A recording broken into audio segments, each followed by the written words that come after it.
Hi, I'm Nancy Rice Early. Today I am going to do a painting, an abstract based on a photo I took a few weeks ago, and I hope you enjoy it. I have been painting for a very long time, so the abstract started about 2005, I would say, but I have painted most of my life and started out as a realistic painter, and I've taught watercolor and still life and figure drawing, and then I moved into abstract about 15 years ago just to loosen up and be free with my paint, and it's a really great emotional outlet.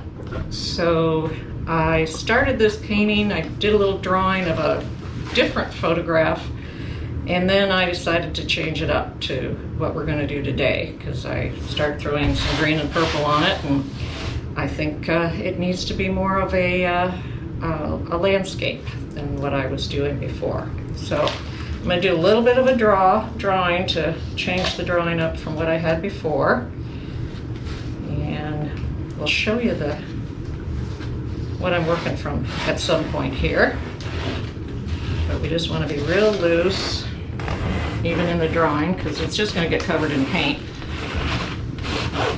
But it'll give you a sense of where the trees are and the horizon line. And this is a lake. This is a lake. Got a high horizon line. So one of the things I try to do with my abstracts is think about composition and color and of course movement. So I have this little technique of pouring acrylic. That's really all I need right now.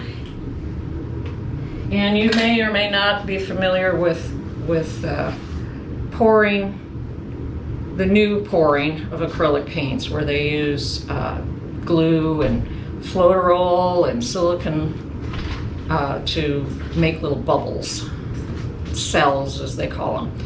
I started this long before any of that existed, and so I have my own little technique that I use, and I vary it from time to time. But basically I start out with water, and I get my canvas somewhat wet. The colors you see, the smears of colors you see, are off of another painting that I didn't want to waste all the paint on that, so I just kind of threw some colors over here.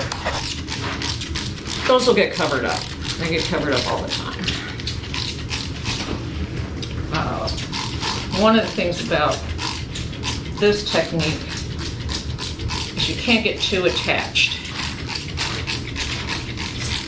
because the fluid acrylic is going to go down and it's going to do what it wants to do, and I'm going to watch it do it. So I have a few colors over here. I can start out with some darker colors and then build up some lights as we go along. I want to get that flow going. Start out real simple.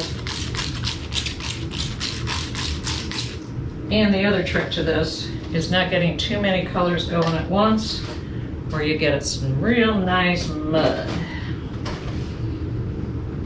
So here's another dark we'll add. And then of course blue and yellow make green, so this will help change all that. This is some light areas here.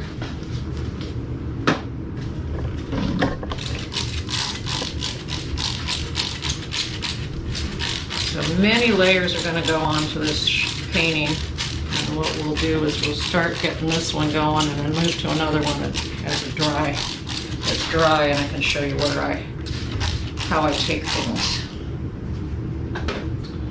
All right.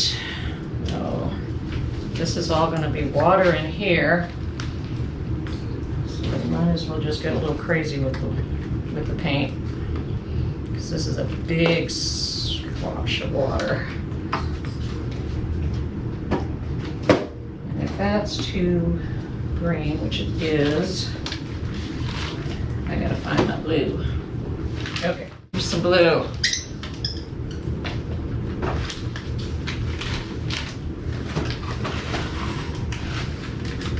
And I wear gloves because I manipulate with my hands, with spatulas. I throw it on the floor. My cameraman's gonna get paint on his pants, guaranteed.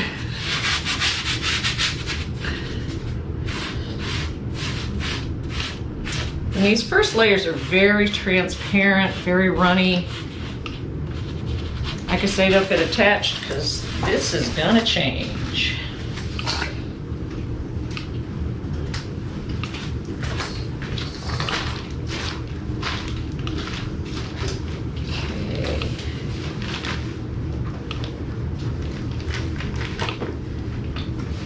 The nice thing to do with these is I make sure I cover the edges from the start.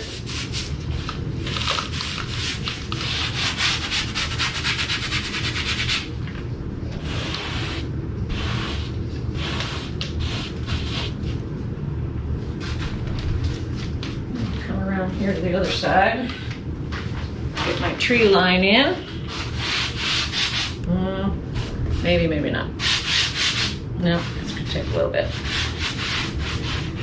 These are pretty transparent, translucent colors, as you see, so they're not totally covering what's underneath yet. It gives me lots of time to build up.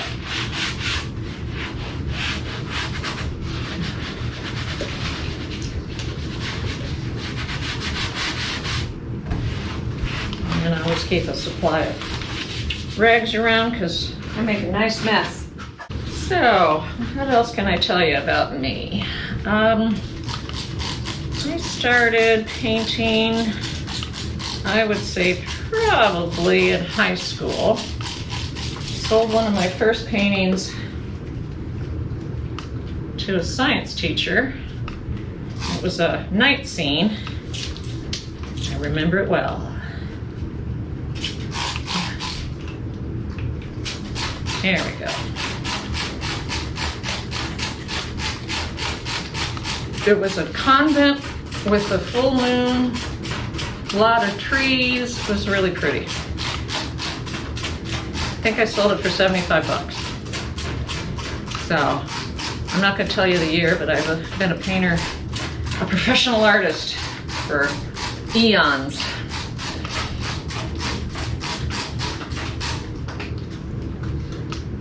And then I went to college, Northern Illinois. I lived in Illinois.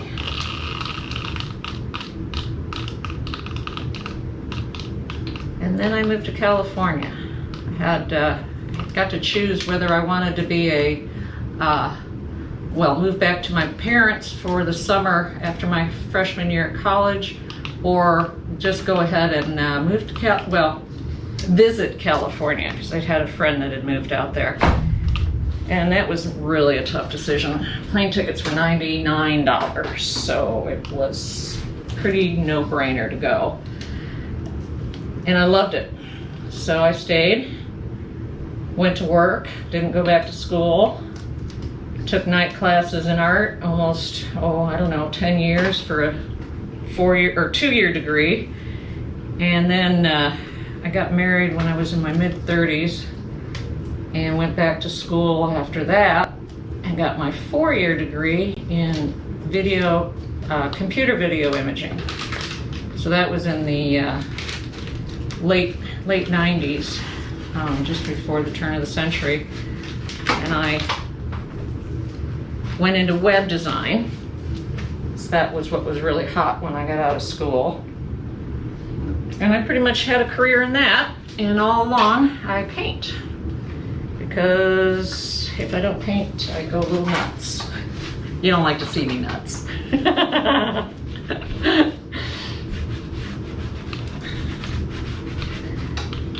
And then, let's see, 2006, 7, when the, 7, 8, yeah, 7, 8, when the lovely downturn of the economy happened, I lost it all. Got a divorce, lost the house, went bankrupt, all that fun stuff that when you get totally overextended and don't have the money to pay your $4,000 a month mortgage in California. Yeah, something has to give. So I luckily had a good friend that let me move in with her. And I lived with her for a few months, and I came back to Illinois where I grew up and where my sister lived, and met my second husband at a party she was given. So after 29 years of living in California, I moved back to Illinois.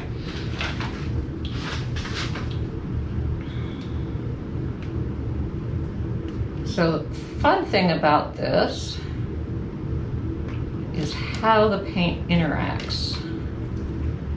And hopefully this is being caught on this camera.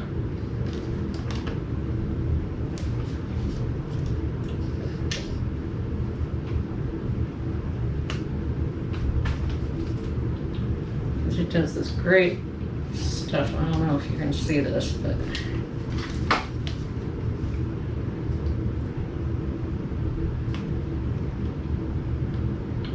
and then I'm going to attempt to follow those lines where the trees are, where I put those horizontal lines. But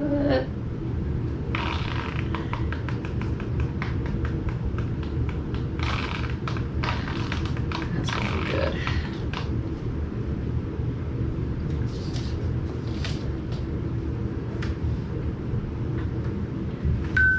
So after I moved back to Illinois, I moved from a small little town called Oregon to an even smaller little town called Erie, out by the Quad Cities, and moved out onto a farm.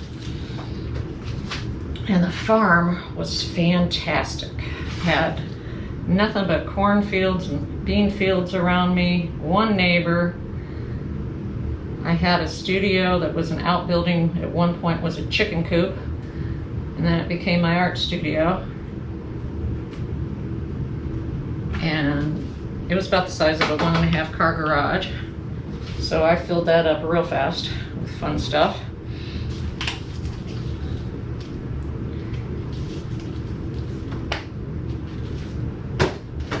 And my artwork went from being really water-like because of all the years on the coast or near the coast to more I don't know, more sunsetty, more, can you get a picture of that one over there? More field-like.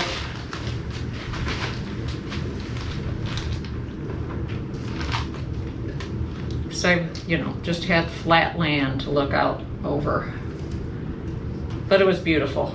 Change of seasons, the clouds. I became kind of obsessed with clouds, and I still am. And I have a number of different styles that I do, and one of them I really use a lot of. I do a lot of cloud work in the pointillism paintings that I do, which will be another video later on the road. So as you see, I've got a little mess.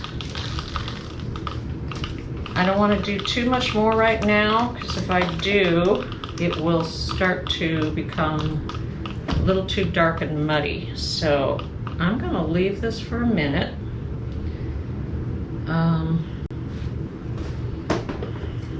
Only thing I'm going to do is a little bit of white down here just to finish off this corner. And I got all that up top, but I'll do that on another pour another time.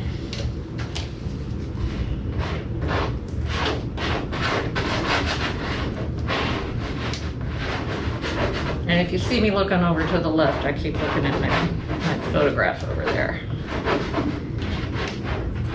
So years ago, when I bought my first camera, I started taking photographs and realized I wasn't very good at photographs, but I was really good at taking them and turning them into a painting. I would get just enough information. So that's kind of what I've done. And how I learned is copying my photographs. And I'm a big advocate for artists having rights to their work. So if I ever use somebody else's photo, I'd always get permission to use it. And still do. Even if it isn't even recognizable when I'm done, because these things change so much.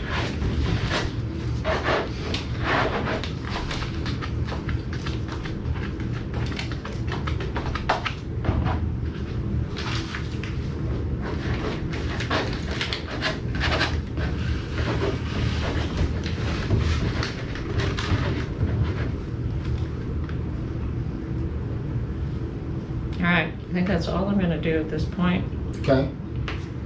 So I can dig around for 100 years, but otherwise it just gets messy. So let's see what it'll happen as it dries, and there will be more and more layers later.